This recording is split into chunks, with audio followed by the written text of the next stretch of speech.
Guys welcome to my YouTube channel study with career. तो दोस्तों आज हम आप लोग के लिए लेकर आए हैं chapter 10 cell unit of life. आज हम लोग ओवरव्यू ऑफ टिपिकल सेल के बारे में बातें करेंगे कि एक टिपिकल सेल में क्या क्या प्रेजेंट होता है और उस टिपिकल सेल में जो प्रेजेंट होता है जैसे न्यूक्लियस, साइटोप्लाज्म, सेल मेम्ब्रेन और सेल ऑर्गेनेल्स, उसके ओवरव्यू के बारे में देखेंगे। तो चलिए गाइस वीडियो को बिना देरी करते हुए स्टार्ट करने से पहले यदि आप इस चैनल पर नए हैं तो चैनल को सब्सक्राइब कर लीजिए और बेल आइकन को भी ऑन कर लीजिए ताकि जब भी मेरा इंपॉर्टेंट वीडियो आए तो आप लोग के पास सबसे पहले पहुँचे। तो दोस्तों आज सबसे पहले की ओवरव्यू ऑफ टिपिकल सेल देखेंगे। टिपिकल सेल के ओवरव्यू मतलब कि एक टिपिकल सेल, एक नॉर्मल सेल के पास क्या क्या चीज़ें होती हैं, जैसे कि cell membrane, cell wall, nucleus, cytoplasm. इन सब चीज़ों के साथ अगर हम लोग देखते हैं तो ये कैसा होता है इसका ओवरव्यू देखेंगे। ठीक है दोस्तों, ये है हमारा टिपिकल सेल। यहाँ पर नोट्स में आप देख सकते हैं प्योरली कि एक टिपिकल सेल का ओवरव्यू चार्ट पेपर में लेकर आए हैं। हम चार्ट पेपर से समझेंगे सबसे पहले, सबसे आसान तरीका में, कि एक टिपिकल सेल के पास क्या होता है। टिपिकल मतलब होता है नॉर्मल और नेचुरल। ओनियन सेल को एक टिपिकल सेल माना गया है क्योंकि ओनियन सेल का जब भी हम लोग प्रैक्टिकल करते हैं तो ज़्यादातर हम लोग ओनियन सेल ही लेते हैं। तो उस ओनियन सेल में, उस टिपिकल सेल में पहले तो हम लोग देखते हैं सेल वॉल, दूसरा सेल मेम्ब्रेन, न्यूक्लियस और साइटोप्लाज्म। ठीक है, सेल वॉल जो होता है एक मेम्ब्रेन होता है, थीन होता है, जो कि बहुत ही पतला होता है। आउटर मेम्ब्रेन होता है सेल मेम्ब्रेन के, सेल मेम्ब्रेन के एक आउटर मेम्ब्रेन जो कि थीन होता है। ठीक है, वो सिर्फ और सिर्फ प्लांट सेल में पाया जाता है। दूसरी चीज़ होती है cell membrane. Cell membrane animal cell या प्लांट सेल के आउटर मेम्ब्रेन को सेल मेम्ब्रेन बोलते हैं। तीसरी बात है न्यूक्लियस। न्यूक्लियस जो कि जेनेटिक मटेरियल और क्रोमोसोम को कैरी करता है हमारे सेल्स में। साइटोप्लाज्म में साइटोसोल्स आ जाएंगे, सेल ऑर्गेनल्स आएंगे, ठीक है, और साइटोप्लाज्मिक इंक्लूजन बॉडी आएंगे। साइटोसोल मतलब मैट्रिक, उसका लिक्विड पार्ट। ठीक है, तो न्यूक्लियस के बेसिस पे हम लोग सेल मेम्ब्रेन और सेल वॉल की बातें आगे करेंगे। आज न्यूक्लियस के बेसिस पे एक ओवरव्यू देखते हैं कि न्यूक्लियस के बेसिस पे जो सेल्स को डिवाइड किया गया है दो कैटेगरी में। पहला मेम्ब्रेन बाउंड न्यूक्लियस, दूसरा leg of membrane bound nucleus. Leg मतलब कि बिना मेम्ब्रेन के न्यूक्लियस जिसमें प्रेजेंट होता है उसको प्रोकैरियोटिक सेल बोलते हैं, उसको प्रोकैरियोटिक सेल बोलते हैं। और जिसमें मेम्ब्रेन बाउंड न्यूक्लियस प्रेजेंट होता है उसको यूकैरियोटिक सेल बोलते हैं। तो मेम्ब्रेन बाउंड न्यूक्लियस जिसमें प्रेजेंट होगा उसमें मेम्ब्रेन बाउंड सेल ऑर्गेनल्स भी प्रेजेंट होंगे, उसमें मेम्ब्रेन बाउंड सेल ऑर्गेनल्स भी प्रेजेंट होंगे, जैसे कि इंडोप्लाज्मिक रेटिकुलम, ठीक है, Golgi complex, lysosome, mitochondria, microbodies and vacuole. आप लोग सभी जानते हैं कि वैक्यूल एक कैरेक्टरिस्टिक फीचर होता है प्लांट सेल का, क्योंकि वैक्यूल जो होता है प्लांट सेल में बड़ा पाया जाता है, जबकि एनिमल सेल में कहीं प्रेजेंट होते हैं, कहीं सेल में नहीं होते हैं, लेकिन छोटे छोटे होते हैं। वैक्यूल का काम है वाटर को रिजर्वोयर करना, मतलब वाटर को स्टोर करना हमारे प्लांट सेल में।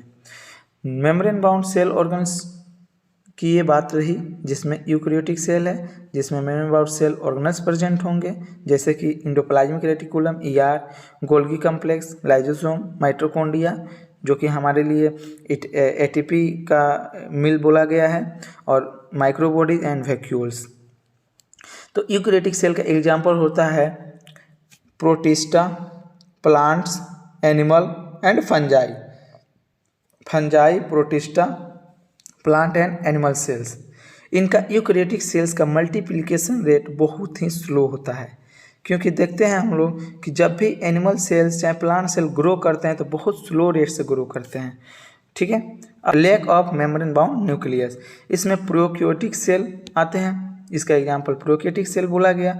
ठीक है, जिसमें membrane bound cell organelles present होते हैं, इसमें इंक्लूजन बॉडी प्रेजेंट होते हैं। साइटोसोल प्लाज्मा में इनमें इंक्लूजन बॉडी प्रेजेंट होते हैं। तो प्रोकैरियोटिक सेल का एग्जाम्पल है बैक्टीरिया, बीजीए, माइकोप्लाज्मा, जैसे कि पीपीएलओ। ये पीपीएलओ एक माइकोप्लाज्मा का ऑर्गेनिज्म है। पीपीएलओ का फुल फॉर्म होता है pneumonia like organism, pleuro pneumonia like organism, जो कि बहुत ही स्मॉलेस्ट होता है। और प्रोकैरियोटिक सेल का मल्टीप्लिकेशन रेट बहुत ही फास्ट होता है। जैसे कि हम लोग देखते हैं कि प्रोकैरियोटिक सेल्स के जो बैक्टीरिया वगैरह हैं बहुत जल्दी ग्रो करते हैं। ठीक है, यहाँ देखिए सेल मेम्ब्रेन जो होते हैं, सेल ऑर्गेनल्स भी दो टाइप के होते हैं। पहला मेम्ब्रेन बाउंड सेल ऑर्गेनल्स, दूसरा non membrane bound cell organelles. तो मेम्ब्रेन बाउंड सेल ऑर्गेनल्स जो कि यूकैरियोटिक सेल में प्रेजेंट होंगे क्योंकि उनका न्यूक्लियस मेम्ब्रेन बाउंड है ना, वो होते हैं एंडोप्लाज्मिक रेटिकुलम, ठीक है, Golgi complex, lysosome, mitochondria, microbodies and vacuole. जबकि नॉन मेम्ब्रेन बाउंड जो सेल ऑर्गेनल्स होते हैं वो राइबोसोम एंड सेंट्रियोल को बोला जाता है। राइबोसोम और सेंट्रियोल ये हर जगह प्रेजेंट होते हैं, सेल के बाहर भी और सेल के अंदर भी। प्रोकैरियोटिक में भी होते हैं, यूकैरियोटिक में भी। सेंट्रियोल तो प्रोकैरियोटिक का कैरेक्टरिस्टिक नहीं है, लेकिन राइबोसोम हमारे प्रोकैरियोटिक सेल्स में भी पाए जाते हैं। अब बात करें साइटोप्लाज्म के, न्यूक्लियस की तो बात हो गई। साइटोप्लाज्म में जो साइटोसोल होता है वो सेमी फ्लूइड मैट्रिक्स है, ठीक है, सेमी फ्लूइड मैट्रिक्स है ना। और साइटोप्लाज्म को मेन एरेना बोला गया है अब cellular activity in both plant and animal cell में। दोनों प्लांट और एनिमल सेल में जो साइटोप्लाज्म को मेन जोन, मतलब कि जहाँ सेल्यूलर एक्टिविटी होती है, जहाँ सेल का कार्य चलता है, उसको उस साइटोप्लाज्म को ही मेन जोन बोला जाएगा, मेन एरिया बोला गया है एनिमल और प्लांट सेल दोनों में। ठीक है, अब आते हैं eukaryotic cell are not identical, plant and animals are differentiate. अगर हमको एक यूकैरियोटिक सेल में अगर एनिमल सेल और प्लांट सेल को डिफरेंशिएट करना पड़ेगा तो कैसे कर पाएंगे? तो इसके लिए हम लगाए हैं कि प्लांट सेल के जो कुछ इंपॉर्टेंट कैरेक्टरिस्टिक हैं, जैसे कि सेल वॉल प्रेजेंट होना, लार्ज सेंट्रल वैक्यूल प्रेजेंट होना एंड प्लास्टिड होना, जो कि ये एनिमल सेल में एब्सेंट होते हैं। ये हमारा लार्ज वैक्यूल सिर्फ और सिर्फ प्लांट सेल में पाया जाएगा। सेल वॉल जो कि एक यूनिक कैरेक्टर है, ये सिर्फ प्लांट सेल में पाया जाएगा। प्लास्टिड भी सिर्फ प्लांट सेल में पाया जाता है, जबकि ये एनिमल सेल में एब्सेंट होता है। प्लांट सेल और एनिमल सेल दोनों यूकैरियोटिक सेल है, लेकिन दोनों आइडेंटिकल नहीं होते हैं। एनिमल सेल के पास क्या कैरेक्टरिस्टिक है कि उसके पास सेंट्रियोल होगा जो कि एब्सेंट होता है प्लांट सेल में, और non membrane bound cell organelles help in cell division. जैसे कि हमारा non membrane bound cell organelles था सेंट्रियोल और राइबोसोम। ये सेंट्रियोल जो होता है सेल डिवीजन में बहुत ही हेल्प करता है। सेल डिवीजन के समय ये क्रोमोसोम को ऊपर की तरफ खींचता है। ठीक है, उसके बाद से आते हैं कुछ सेल के साइज एंड शेप के बारे में जानने के लिए। तो सबसे पहले जानेंगे सेल के साइज। सबसे स्मॉलेस्ट सेल कौन सा होता है? तो माइकोप्लाज्मा का होता है, जिसका लेंथ कितना होता है? 0.3 माइक्रोमीटर, 0.3 माइक्रोमीटर, जो कि माइकोप्लाज्मा का पीपीएलओ को बोला गया है। और पीपीएलओ का सबसे छोटा है 1 micrometre, 0.1 micrometre. Largest isolated single cell कौन है? एक ऑफ ऑस्ट्रिच। एक ऑस्ट्रिच का जो अंडा होता है सबसे लार्ज और आइसोलेटेड सेल माना गया है, सिंगल सेल है। स्मॉलेस्ट सेल इन ह्यूमन में अगर देखा जाए तो सबसे स्मॉलेस्ट सेल क्या है? हमारा स्पर्म। ठीक है, लॉन्गेस्ट सेल कौन है? ह्यूमन में ही सबसे लॉन्गेस्ट सेल नर्व सेल को लॉन्गेस्ट सेल बोला गया है। और लार्जेस्ट, लॉन्गेस्ट और लार्जेस्ट, लॉन्गेस्ट मतलब लंबा, लार्जेस्ट मतलब बड़ा। तो ह्यूमन सेल में लार्जेस्ट सेल होता है आरबीसी, जिसकी साइज होती है 7.0 माइक्रोमीटर। ये सिंगल सेल है ना, तो ये लार्जेस्ट है, इसका साइज हम लोग सेल का देख लिए। अब आते हैं शेप के बारे में। सेल के शेप कैसे कैसे होते हैं? तो एक डिस्क लाइक होता है, एक पॉलीगोनल होता है, एक कोलुमिनर एपिथेलियम जैसे क्यूबॉइडल भी होते हैं और कोलुमिनर एपिथेलियल सेल को बोला गया है।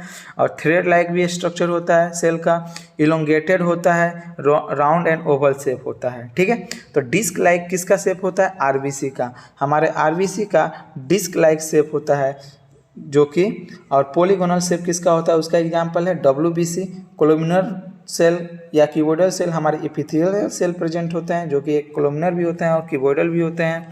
थ्रेड लाइक किसका होता है, नर्व सेल, जो हमारा नर्व सेल है पतले धागे नुमा जैसे होते हैं, वे भी सिंगल सेल ही हैं। ट्रैकिड जो है, ट्रैकिड इलोंगेटेड सेल है प्लांट में, और राउंड एंड ओवल शेप होता है मीजोफिल सेल का। मीजोफिल सेल का राउंड एंड ओवल शेप होता है, जो कि प्लांट के लिप्स में पाया जाता है। तो दोस्तों आज के लिए इतना ही, धन्यवाद। अगर वीडियो पसंद आया हो तो वीडियो को शेयर करें, लाइक करें और अपने दोस्तों के पास ज़रूर भेजें। Thank you.